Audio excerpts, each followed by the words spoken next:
Welcome to Jesus God Palace in the name of Jesus. நல்ல தேவனே உமக்கு ஸ்தோத்திரம். இப்போதும் நாங்கள் ஒருமித்து உம்மை துதித்தும் உம் வார்த்தைகளை கேட்பதற்கும் நீர் ஏற்படுத்தின இந்த நேரத்திற்காக உமக்கு ஸ்தோத்திரம் செலுத்துகிறோம். எந்த தடைகளும் ஒருவருக்கும் வராதவாறு நீர் பார்த்துக் கொள்வீராக. தொடக்கம் முதல் முடிவு வரை நீர் ஒவ்வொரு பகுதியிலும் அசைவாட வேண்டும் என்று ஜெபிக்கிறோம். ஒவ்வொருவருக்கும் ஆண்டவரே ஆசீர்வாதமாக இருப்பதாக மகிமைப்படுத்தும் ஆண்டவரே இயேசுவின் நாமத்தால் ஜெபிக்கிறோம் நல்ல பிதாவே, ஆமென். நாம் இப்போது ஆண்டவருடைய வசனத்தை கேட்பதற்கு முன்பாக முதலாவதாக நாம் தேவனுடைய நாமத்தை துதித்து உயர்த்துவோமாக. நாமத்தை உயர்த்த உயர்த்த தேவன் நம்மை உயர்த்துகிறவராக இருக்கிறார். நம்மே ஸ்தோத்திரம். ஹல்லேலூயா ஹல்லேலூயா. ஸ்தோத்திரம் ஆண்டவரே. பரிசுத்த தேவனே மே ஸ்தோத்திரிக்கிறோம். பரலோக தேவாதி தேவனே மே ஸ்தோத்திரிக்கிறோம். மகிமைக்கு பாத்திரரே, மாட்சிமை நிறைந்த சர்வ வல்லவரே மே ஸ்தோத்திரிக்கிறோம். ஹல்லேலூயா ஹல்லேலூயா. மாறாத நல்ல நேசரே மே ஸ்தோத்திரிக்கிறோம். ஹல்லேலூயா ஹல்லேலூயா. கண்மலையாகிய தேவனே மே ஸ்தோத்திரிக்கிறோம். பரிசுத்தர் பரிசுத்தர் பரலோக தேவன் பரிசுத்தர். ஹல்லேலூயா ஹல்லேலூயா. மாட்சிமை நிறைந்த நல்ல தேவனே ஸ்தோத்திரிக்கிறோம். ஹல்லேலூயா ஹல்லேலூயா. அவர் உன்னதமான தேவன். அவர் ஹல்லேலூயா உன்னதரே உயர்ந்தவரே பரிசுத்தரே பரலோக தேவாதி தேவனே ஸ்தோத்திரிக்கிறோம். ஹல்லேலூயா. சர்வ சிருஷ்டிக்கும் எஜமானாகிய எங்கள் தேவனே ஸ்தோத்திரிக்கிறோம். அவர் நம்முடைய தேவன் சிருஷ்டி கர்த்தர். ஹல்லேலூயா. எங்கள் சிருஷ்டி கர்த்தாவே ஸ்தோத்திரிக்கிறோம். ஹல்லேலூயா. மகத்துவம் நிறைந்தவரே, மாட்சிமை நிறைந்தவரே, மாறாத நல்ல நேசரே ஸ்தோத்திரிக்கிறோம். நீர் நல்லவரானவரே.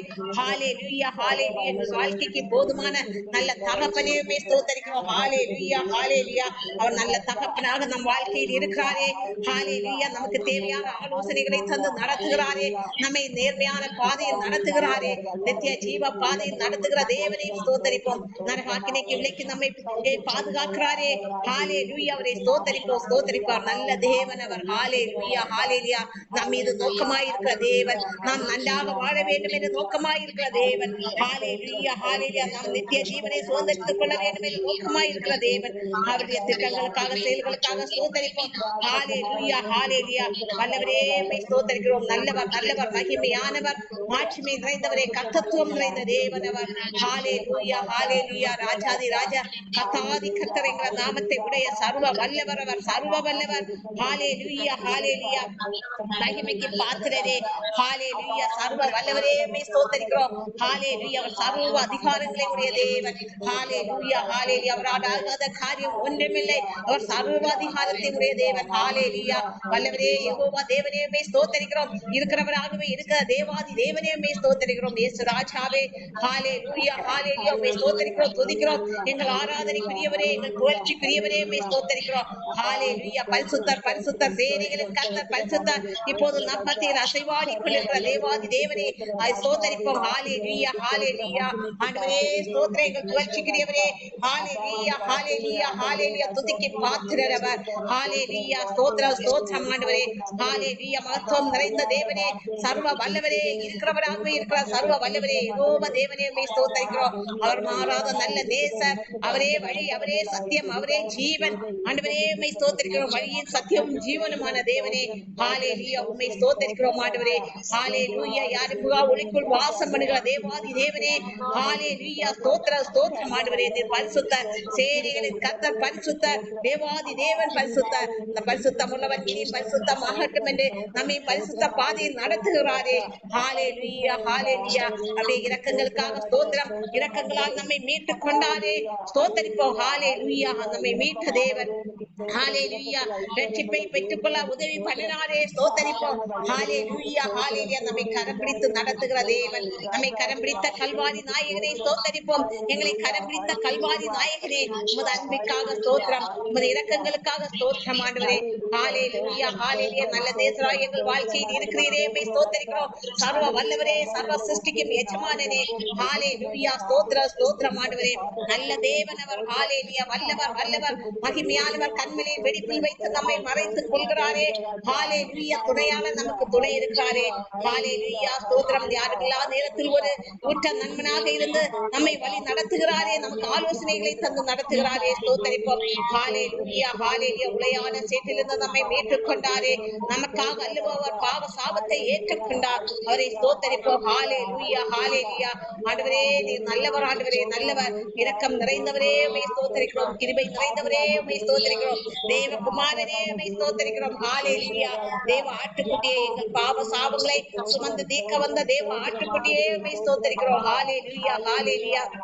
அற்புதர் அற்புதர், அவர் அற்புதர், ஆராதனைக்குரிய தேவன் அற்புதர், அதிசயமானவர். ஹalleluya. நமக்காக அல்லவோ ரத்தம் சிந்தினார், எங்களுக்காக ரத்தம் சிந்திய தேவனே, எங்களுக்காக ரத்தம் சிந்தி எங்களை மீட்ட தேவனே, எங்களுக்காக வஸ்கா வலியாரே உம்மை ஸ்தோத்தரிப்போம் ஆண்டவரே. ஹalleluya. உமது அளவற்ற அன்பிற்காக ஸ்தோத்திரம் ஆண்டவரே, ஸ்தோத்திரம் ஸ்தோத்திரம். கிறிஸ்துவில் என்றும் மகிழ்ந்திருப்போம், அவர் மார்பில் சாய்ந்து உறவாடுவோம். கிறிஸ்துவில் என்றும் மகிழ்ந்திருப்போம், அவர் மார்பில் சாய்ந்து உறவாடுவோம். அதிகாலை நேரம் அவர் பாதம் அமர்ந்து பணிவிடை செய்து ஆராதிப்போம். அதிகாலை நேரம் அவர் பாதம் அமர்ந்து பணிவிடை செய்து ஆராதிப்போம். எத்தனை இன்னல்கள் வந்தாலும் நம்மை ஆழ்கடலில் தூக்கி வீசினாலும், எத்தனை இன்னல்கள் வந்தாலும் நம்மை ஆழ்கடலில் தூக்கி வீசினாலும், கிறிஸ்துவுக்குள் நாம் இருப்பதால் சோர்ந்து போக தேவையில்லை.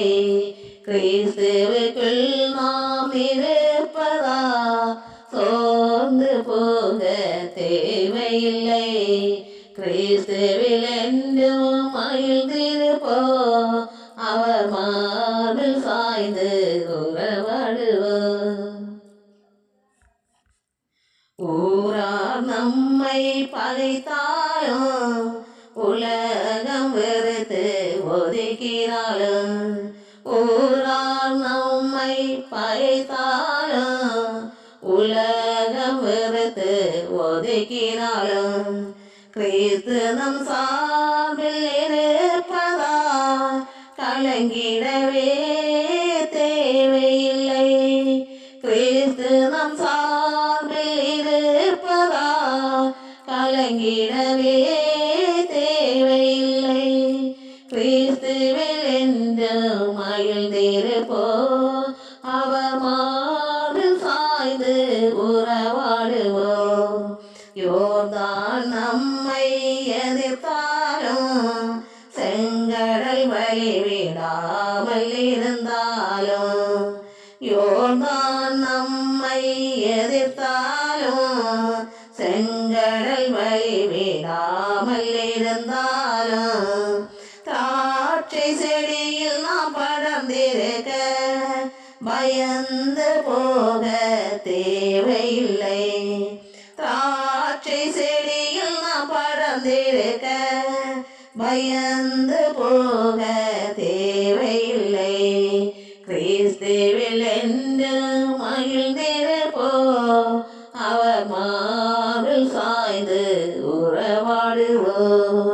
வசைமொழிகள் 1000 சொன்னாலும், மாய உலகம் நம்மை அழைத்தாலும், வசைமொழிகள் 1000 சொன்னாலும், மாய உலகம் நம்மை அழைத்தாலும், கிறிஸ்து நம்மோடு நடப்பதால் பலனடைந்து எழும்பிடுவோம்.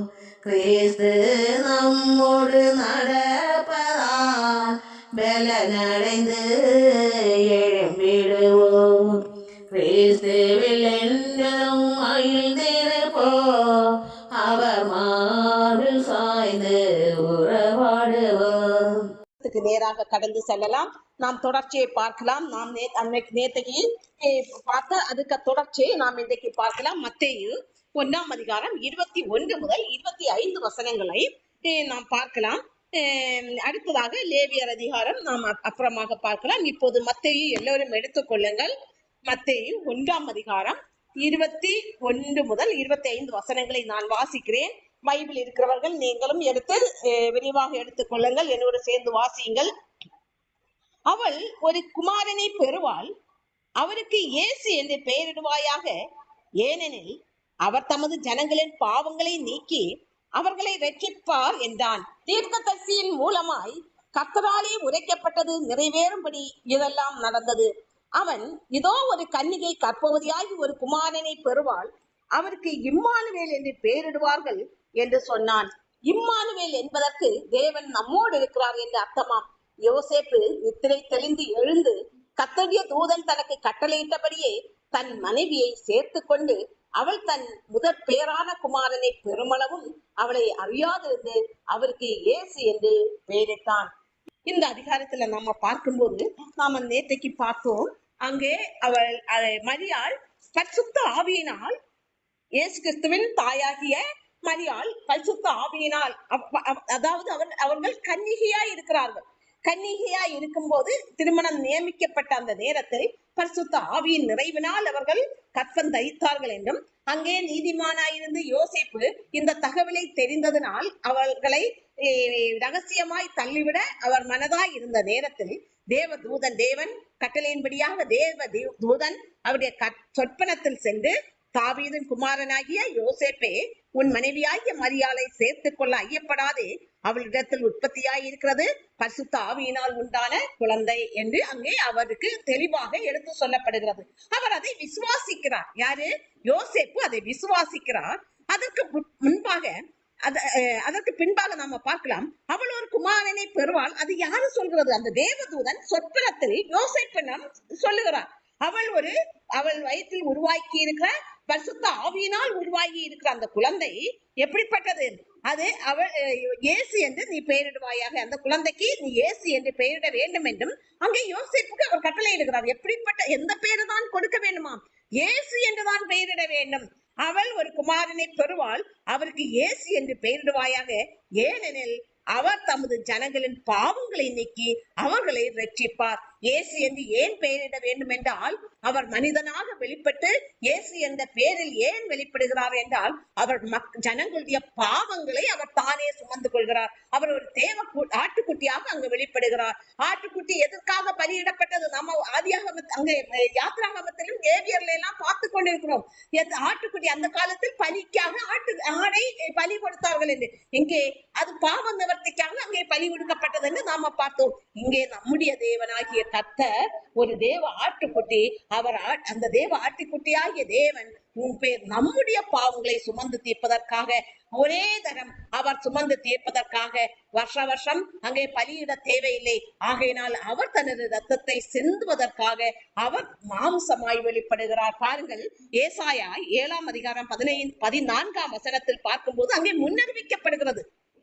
ஏசாயா தீர்க்கதரிசி நம்முடைய கர்த்தராகிய ஆண்டவர் பிறக்கும் முன்பாகவே அங்கே முன்னறிவிக்கிறார். ஆதலால் ஏசாயா 7:14 அதிகாரம் 14ஆம் வசனத்தில் இப்படியாக சொல்லப்பட்டிருக்கிறது. ஆதலால் ஆண்டவர் தாமே உங்களுக்கு ஒரு அடையாளத்தை கொடுப்பார், இதோ ஒரு கன்னிகை கர்ப்பவதியாகி ஒரு குமாரனை பெறுவாள், அவருக்கு இம்மானுவேல் என்று பெயரிடுவாள். பாருங்கள், இங்கே இயேசு என்று பெயரிடுவாய் என்று சொல்லப்படுகிறது. அதற்கு கீழாக, அதற்கு முன்பாக ஏசாயா தீர்க்கதரிசி என்ன சொல்கிறார்? ஒரு கன்னிகை கர்ப்பவதி ஆவாள், அவர்களுக்கு ஒரு அடையாளத்தை சொல்கிறார்கள்.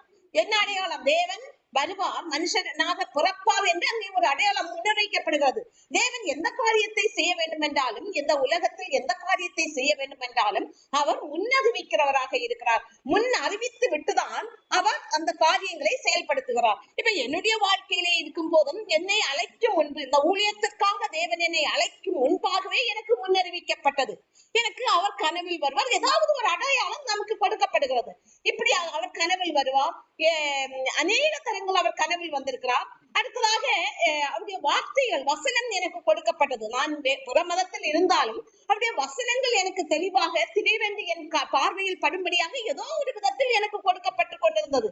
அப்ப அவர் முன்னறிவிக்கிறார், உன்னுடைய எதிர்காலம் வேற, உனக்கு நான் இப்போது அதை முன்னறிவிக்கிறேன், அதாவது அடையாளத்தின் மூலம் முன்னறிவிக்கிறேன் என்று அவர் முன்னறிவிக்கிறவராக இருக்கிறார். அப்படியாக நான் ஊழிய அழைப்பு வந்த போது நான் தெளிவாக புரிந்து கொண்டேன். காரணம், முன்னறிவிக்கப்பட்டதனால், அந்த அடையாளங்கள் எனக்கு முன்பாகவே கொடுக்கப்பட்டதனால் நான் இது என்னுடைய அழைப்பு உறுதி என்று அறிந்து கொண்டேன். அதன்படியாக ஊழிய பாதையில் அர்ப்பணித்து நாங்கள் கடந்து வருகிறோம். அப்படியாகத்தான் அப்போது அர்ப்பணித்து கடந்து வரும்போது நம்முடைய வாழ்க்கை ஒரு மேன்மை உள்ளதாக மாறுகிறது. அப்படியாகத்தான் ஏசாயா தீர்க்கதரிசி இங்கே முன்னறிவிக்கிறார். உங்களுக்கு ஒரு அடையாளம் கொடுக்கப்படும், அது எது? இதோ ஒரு கன்னியை கற்பவதியாய் ஒரு குமாரனை பெறுவார், அவருக்கு இம்மானுவேல் என்று பெயரிடுவார்கள். இங்கே பாருங்கள் 23 மத்தேயு 1:23. அவன் இதோ ஒரு கன்னிகையை கற்பவதையாகி ஒரு குமாரனை பெறுவாள், அவருக்கு இம்மானுவேல் என்று பெயரிடுவார்கள் என்று சொன்னான். பாருங்கள், இயேசு என்று பெயரிடுவாயாக என்று சொல்லப்பட்டது, அங்கே இனியொரு பெயர் இம்மானுவேல் என்று அங்கே சொல்லப்படுகிறது. இயேசுக்கு இனியொரு பெயர் இம்மானுவேல். இம்மானுவேல் என்பதற்கு தேவன் நம்மோடு இருக்கிறார் என்ற அர்த்தமாம். அப்ப தேவன் நம்மோடு இருக்கிறார். நம்மோடு இருக்கிற தேவன் இப்போது மனுஷனாக வருகிறார், நாம் பார்க்கும்படியாக வெளிப்படுகிறார். இதற்கு முன்பாக அவரை யாருமே கண்டதில்லை, அவருடைய வார்த்தையை மட்டும்தான் கேட்டிருக்கிறார்கள். ஒரு வார்த்தை ஒலிக்கிறது, ஏதாவது பேசும்போது அங்கே ஆபிரகாமோடு தேவன் பேசினார், பழைய ஏற்பாடில் நாம பார்த்திருக்கிறோம். ஈசாக்கு இப்படியாக பிதாக்களோடு அவர் இடைப்பட்டார். அதற்கு முன்பாகவும் பலரோடு, ஏனோக்கோடு, இப்படியாக அநேகரோடு அவர் இடைப்பட்டிருக்கிறார். அங்கே தேவனை யாரும் கண்டதில்லை. அப்ப எதை பார்த்தார்கள்? அவருடைய சத்தத்தை, அதாவது அவருடைய வார்த்தை தான் அங்கே கொடுக்கப்பட்டது. ஆதியாகமம் 1:2 பார்க்கும்போது, பூமியானது ஒழுங்கின்மையும் வெறுமையுமாய் இருந்தது, தேவ ஆவியானவர் ஜலத்தின் மேல் அசைவாடி கொண்டிருந்தார், அவர் ஜலத்தில் தான் அசைவாடி கொண்டிருந்தவராக இருந்தார். அப்போது அந்த பூமியை உருவாக்கினார். ஆனால் பூமி எப்படியாக இருந்தது? ஒழுங்கின்மையாக இருந்தது என்று சொல்லப்பட்டிருக்கிறது. அந்த பூமி, நாம் இப்போது வாழ்கிற பூமியை தேவன் படைக்கிறார், ஆனால் அது ஒழுங்கற்றதாக இருந்தது என்று சொல்லப்பட்டிருக்கிறது. அப்படியாக அவர் ஒழுங்குபடுத்துகிறவராக இருக்கிறார். நம்முடைய வாழ்க்கையும் அவர் ஒழுங்குபடுத்துகிற தேவன். நம்முடைய வாழ்க்கை ஒழுங்கின்மையாக இருக்கிறதா? நம்முடைய வாழ்க்கை மற்றவர் பார்வைக்கு அச்சமாய் இருக்கிறதா? நம்முடைய வாழ்க்கை மற்றவர்கள் நிந்திக்கும்படியாக இருக்கிறதா? நாம் கலங்க தேவையில்லை. நம்முடைய தேவனே நம்மை ஒழுங்குபடுத்துகிற தேவனாக இருக்கிறார். எதற்காக ஒழுங்குபடுத்துகிறார்? நாம் ஒரு ஒழுங்கான ஒரு வாழ்வு நம்முடைய வாழ்க்கையில் இருக்கும் போது அது பார்ப்பதற்கு அழகாக இருக்கிறது. ஒழுங்கற்ற வாழ்க்கை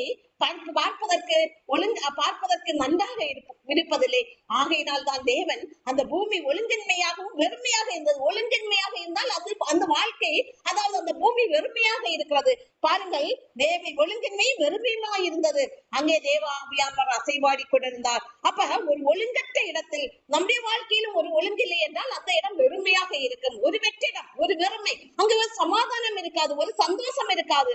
ஆகையினால் எந்த ஒன்றுமே நமக்கு தங்காது. இப்படியாகத்தான் அந்த பூமி இருந்தது. அதே ஆண்டவர் ஒழுங்குபடுத்தினார். அப்படியாக யாத்திராகமம் 3:14 நாம் பார்க்கும்போது, அதற்கு தேவன் இருக்கிறவராகவே இருக்கிறேன் என்று மோசையோடனே சொல்லி இருக்கிறேன் என்றார். அப்ப தேவன் அடுத்து மோசே அடையாளங்களை கேட்கிறார். இப்ப மோசே இஸ்ரவேல் ஜனங்களை அழைப்பதற்காக தேவன் மோசையை பயன்படுத்துகிறார். மோசே கடந்து செல்வதற்கு முன்பாக யார் என்னை அனுப்பினார் என்று கேட்கும் போது நான் என்ன சொல்ல? இப்ப நாம ஒரு இடத்துல போய் ஒரு வியாதியா இருக்கிறாங்க, ஒரு பலவீனப்பட்டு இருக்கிறாங்க, அவங்கள பார்த்து நாம என்ன சொல்லுவோம்? ஆண்டவர் உங்களை விடுவிப்பார் என்று சொல்லும் போது அந்த ஆண்டவர் யார் என்றுதான் முதல்ல கேட்பார்கள். அதே போலதான் அங்கே அவர்கள் அடையாளத்தை கேட்கிறார்கள். அப்போது தேவன் சொல்கிறார், இருக்கிறவராகவே இருக்கிறார். அப்ப ஆதியில் ஜலத்தில் அசைவாடினார். எப்படியாக அசைவாடினார்? ஆவியிலே அசைவாடினார். ஆவியாக நிரம்பி இருந்தார். ஆவியாக இருந்த தேவன் அப்படியாக அவர் என்ன மகிமை அடைகிறார்? இருக்கிறவராகவே இருக்கிறேன் என்கிற யெகோவா தேவனாக அங்கே தன்னை வெளிப்படுத்துகிறார். அப்ப ஆதி காலத்தில் அவர் எப்படியாக வெளிப்படுத்தினார்? ஆவியாகத்தான் வெளிப்படுத்தினார். தன்னை ஆவியாக வெளிப்படுத்தின தேவன் ஒரு வார்த்தை தான் கேட்டுக்கொண்டிருந்தது. அடுத்ததாக அவர் எப்படியாக மேன்மை அடைகிறார்? அவர் மகிமை அடைகிறார். மகிமை அடைந்து தன்னை யெகோவா தேவன் என்று வெளிப்படுத்துகிறார். பாருங்கள், யாத்திராகமம் 6:2-3 பார்க்கும்போது, மேலும் தேவன் மோசையை நோக்கி, நான் யெகோவா சர்வ வல்லமையுள்ள தேவன் என்றும் என்னும் நாமத்தில் நான் ஆபிரகாமுக்கும் ஈசாக்குக்கும் யாக்கோபுக்கும் தரிசனமானேன். ஆனாலும் யெகோவா என்னும் நாமத்தினால் நான் அவர்களுக்கு அறியப்படவில்லை. இப்ப மோசையோடு தேவன் எப்படியாக வெளிப்படுகிறார்? இருக்கிறவராகவே நான் இருக்கிறேன், நான் யெகோவா தேவன் என்று வெளிப்படுகிறார். பாருங்கள், அங்கே சொல்லுகிறார், அப்படிப்பட்ட அப்படிப்பட்ட மகிமையான தேவன் முதலில் எப்படியாக இதை மனதில் வைத்துக் கொள்ள வேண்டும். முதலாவதாக அவர் ஜலத்தில் ஆவியாகத்தான் அசைவாடி கொண்டிருந்தார். அப்படியே வார்த்தை அங்கே வெளிப்பட்டுக் கொண்டிருந்தது. இப்ப ஒரு வார்த்தை சொல்கிறோம். இப்ப நான் யாரையாவது கூப்பிடுகிறேன், ஒரு ஆளுக்கு பேரை சொல்லி கூப்பிடும் போது எதைதான் நான் பயன்படுத்துகிறேன்? ஒரு வார்த்தையை தான் பேசுகிறேன். அப்படியாகத்தான் தேவன் அந்த வார்த்தையை தான் பேசினார். இப்ப ஆபிரகாமே என்று கூப்பிடும் போது அந்த வார்த்தை ஆபிரகாம், இல்ல நம்முடைய பேரை கூப்பிடும் போது அது ஒரு வார்த்தை. இப்படியாக வார்த்தையாகத்தான் தெரிந்து கொண்டு வெளிப்பட்டு கொண்டிருந்தது. நம்ம காதில் வார்த்தை தான் கேட்டுக்கொண்டிருந்தது. அப்படியாக யெகோவா தேவன் என்கிற அந்த மகிமையை வெளிப்படுத்துகிறார். தான் நான் யெகோவா தேவனாக இருக்கிறார், சர்வ வல்லமை உள்ள தேவன். அந்த யெகோவா தேவன் என்றால் சர்வ வல்லமையுள்ள தேவன். அவரால் ஆகாத காரியம் ஒன்றுமில்லை. அப்படிப்பட்ட சர்வ வல்லமை உள்ள தேவனாக இருந்த தேவன் அப்படியாக நாம் பார்க்கும்படியாக அப்புறம் அதற்கு பிற்பாடு எப்படியாக வெளிப்படுகிறார்? இயேசு என்று வெளிப்படுகிறார். பாருங்கள், ஆவியாக வெளிப்பட்டவர் யெகோவா தேவனாக வெளிப்படுகிறார். பரமபிதாவாக வெளிப்படுகிறார்.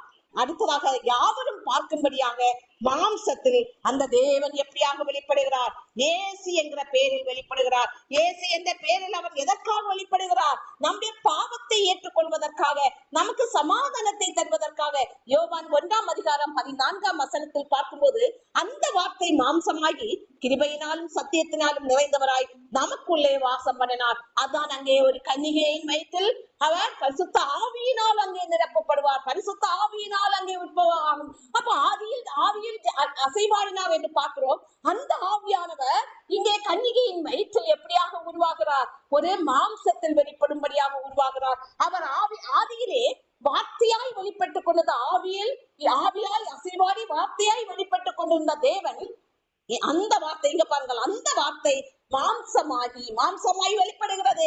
கிருபையினாலும் சத்தியத்தினுமாய் நிறைந்தவராய் நமக்குள்ளே வாசம் பண்ண வருகிறார். நமக்குள்ளே நாம் பார்க்கும்படியாக இயேசுவாக வெளிப்பட்டார். பாருங்கள், அவர் எவ்வளவு மகிமை, பரிபூர்ண மகிமை அடைந்தவராக மாறிவிட்டார். பாருங்கள், நம்மை போலவே அவர் மாறுகிறார்.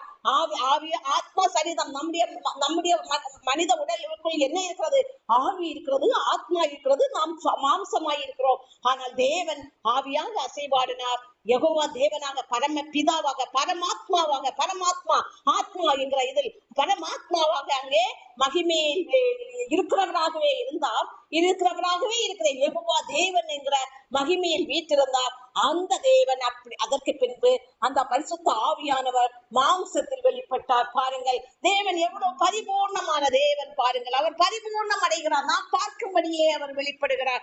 அப்படிப்பட்ட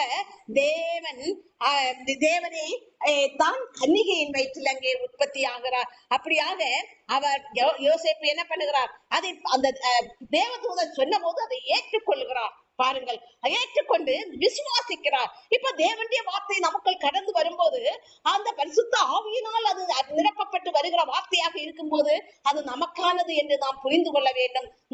தேவன் நமக்கு என்ன சொல்கிறாரோ அதை ஏற்றுக்கொண்டு நாம் நடக்கும் போது நம்முடைய வாழ்க்கை மகிமையுடையதாக இருக்கும். அப்படியாக யோசேப்பு நித்திரை தெளிந்து எழுந்து கர்த்தருடைய தூதன் தனக்கு கட்டளையிட்டபடியே மனைவியை சேர்த்து கொண்டு அவள் தன் முதற் பெயரான குமாரனை பெருமளவும் அவளை அறியாதிருந்து அவருக்கு இயேசு என்று பெயரிட்டான். பாருங்கள், தேவன் சொன்னபடியாக அங்கே தேவதூதனை அனுப்பி தேவன் அவர்களுக்கு சொன்னபடியாக அங்கே இயேசு என்று பெயரிடப்பட்டது. நம்முடைய கர்த்தராகிய தேவன் மகிமையில் வெற்றி சிறந்த தேவன் மாம்சமாய் நாம் பார்க்கும்படியாக வெளிப்பட்டார். பாருங்கள், எவ்வளவு நல்ல தேவன். பாருங்கள், அவரை யாருமே கண்டதில்லை என்று வேதத்தில் சொல்லப்பட்டிருக்கிறது. அவரை பார்த்ததில்லை, ஆனால் நாம் பார்க்கும்படியாக அந்த மகிமையில் இந்த சிங்காசனத்தில் வீற்றிருக்கிற தேவன் நம்மை அழைக்கும்படியாக, நமக்கு சாப விமோசனம் தரும்படியாக, பாவ சாபத்திலிருந்து விமோசனம் தரும்படியாக அவர் ரத்தம் சிந்த இந்த உலகத்துக்கு அவர் மனிதனாக வெளிப்படுகிறார். பாருங்கள், அடுத்ததாக இப்போதும் நாம் யாவரும் தன்னைத்தானே சோதித்தறிந்த ஜெபத்துக்கு நேராக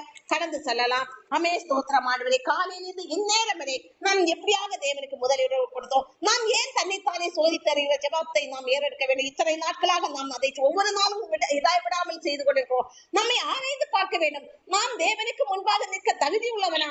நாம் தகுதி உடையவனாக இருந்தால்தான் நாம் நித்திய ஜீவனை பெற்றுக்கொள்ள முடியும். ஆகையினால் நேத்திய பரிசுத்தத்தை விட நம்முடைய வாழ்க்கை இந்திய பரிசுத்தம் அது இன்னும் ஆண்டவரை கிட்டி சேர்கிறது. செய்கிறதாக இருக்க வேண்டும். அதற்காகத்தான் நம்முடைய குற்றம் குறைகள் இருக்கலாம், அதை ஆண்டவரோடு பகிர்ந்து கொள்ள வேண்டும். அவர் அதை ஏற்று நம்மை விடுவிக்கிற தேவனாக இருக்கிறார். நாம் அறியாமையினால் பல குற்றங்களை செய்திருக்கலாம், நாம் அறியாமையினால் வாய் தவறி வார்த்தைகளை பேசி இருக்கலாம், நாம் அவசரப்பட்டு வார்த்தைகளை பேசி இருக்கலாம். ஆண்டவரோடு நாம் ஒப்புற வாங்கும்போது, ஆண்டவரே நான் பாவியாக இருக்கிறேன், நான் தெரியாமல் என் வாய் தவறி வந்தது என்று நாம் தேவனோடு சொல்லும் போது ஆண்டவர் அங்கே நம்மோடு இணைகிற தேவனாக இருக்கிறார். அதை மன்னிக்கிறார். நம்முடைய வார்த்தைகளை, நாம் பேசுகிற வார்த்தைகளை, நாம் செய்கிற செயல்பாடுகளை மன்னித்து நம்மை ஏற்றுக்கொள்கிறாராக இருக்கிறார். ஆகையினால் தான் நாம் தினமும் என்ன சொல்கிறோம்? தன்னைத்தானே சோதித்தருகிற ஜெபத்தை ஏற்கிறோம். எல்லாரும் காலையில் இந்நேரம் நாம் எப்படியாக தேவனுக்கு முதலிடம் கொடுத்தோம், எந்த விதத்தில் தேவனை நெருங்கினோம், எந்த விதத்தில் இன்றைக்கு தேவனுக்குரிய பரிசுத்தத்தில் நாம் வாழ்ந்தோம் என்று நம்மை ஆராய்ந்து பார்ப்போமாக. நம்முடைய சிந்தைகள் எந்த அளவுக்கு தேவனோடு இருந்தது,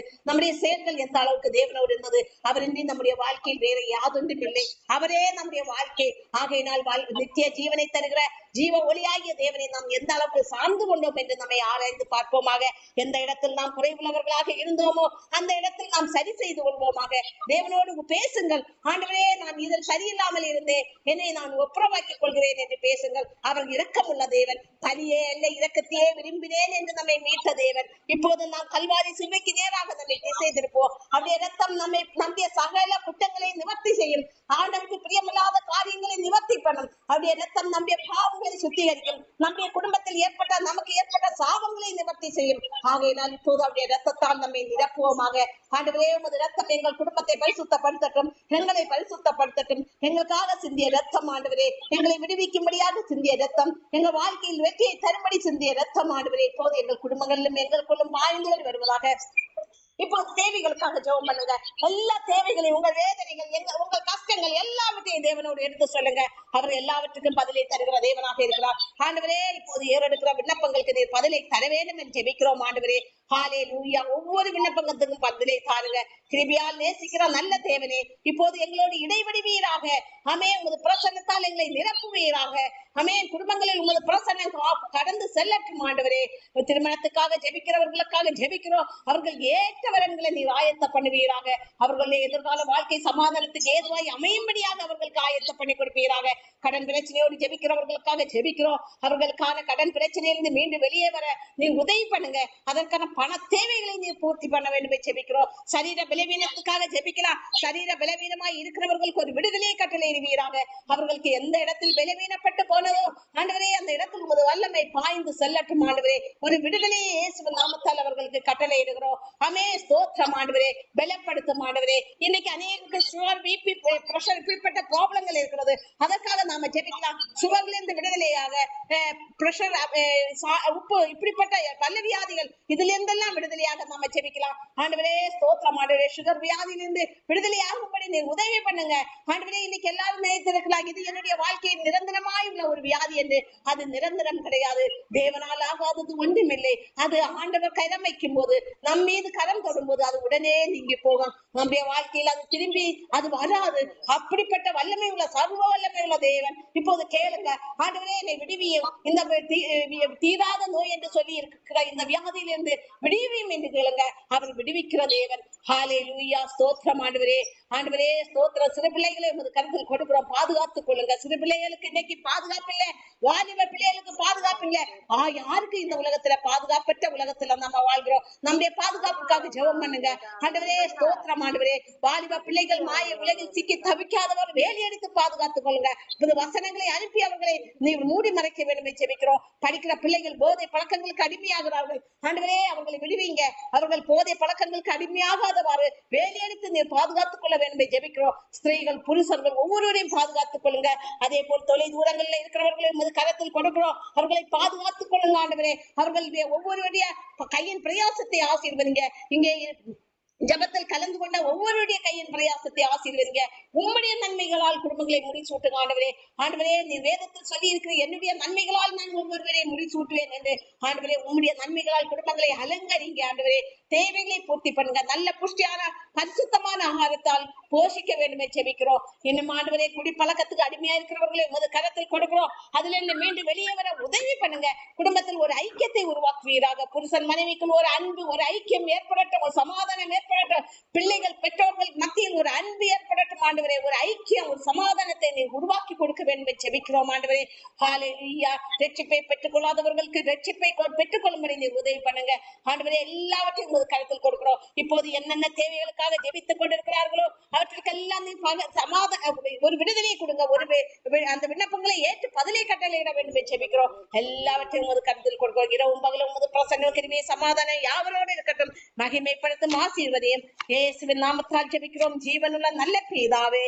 ஆமே ஸ்தோத்திரம். இப்போது நாம் யாவரும் நீங்க நமக்கு இயேசு கிறிஸ்து கற்றுக் கொடுத்த ஜெபத்தை நாம் சொல்லலாம். பரமண்டலங்களில் இருக்கிற எங்கள் பிதாவே, உம்முடைய நாமம் பரிசுத்தப்படுவதாக, உம்முடைய ராஜ்யம் வருவதாக, உம்முடைய சித்தம் பரமண்டலத்திலே செய்யப்படுகிறது போல பூமியிலேயும் செய்யப்படுவதாக.